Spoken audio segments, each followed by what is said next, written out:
చంది వాళ్ళకు మంచి పని చేసిండు. అదేంటో తెలుసా? నేను చెప్పడం ఎందుకు, మీరే చూసేయండి. ఇప్పుడే మా ముందే ఒక అమ్మాయి బైక్లో నుంచి ఫోన్ పడిపోయింది, కింద పడిపోయింది, వెళ్ళిపోయింది, ముందుకు వెళ్ళిపోయింది. కనిపిస్తే ఇస్తా, లేకపోతే ఫోన్ చేస్తారు కదా, ఫోన్ చేసే వరకు వెయిట్ చేసి ఇస్తా. అది ఫోన్ వచ్చింది, నాకు ఆన్సర్ చేస్తున్నా, ఫోన్ వచ్చింది. Yes ma'am.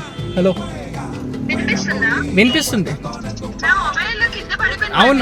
అవును కింద పడిపోయింది, రోడ్ మీద వెళ్ళిపోతుంటే మీ పాకెట్ నుంచి పడిపోయింది. నేను చూశాను, అది తీసుకున్నాను. ఇప్పుడే ఇక్కడ మిమ్మల్ని వెతుకుంటూ వస్తున్నాం కానీ కనిపించలేదు, సిగ్నల్ పడిపోయింది, మీరు వెళ్ళిపోయింది, సిగ్నల్ దాటేసినారు. కొంచెం రామ్కి హోటల్కి కొంచెం ముందుకు రండి. మీకు కూడా ఎప్పుడైనా మొబైల్ దొరికిందా?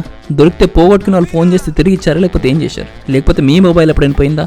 పోతే దొరికిన వాళ్ళు మీకు తిరిగి ఇచ్చారా లేదా? కింద కామెంట్ చేయండి. మీరు యూట్యూబ్ చేస్తారు కదా నేను ఎంత మంచి పని చేసిండు, నేనే ఏం చేయలే. చేసినావు కదా నువ్వు కూడా ఆల్రెడీ 10 సంవత్సరాల క్రితమే. ఏంటది? నన్ను పెళ్లి చేసుకుని ఒక మంచి పని చేసినావు.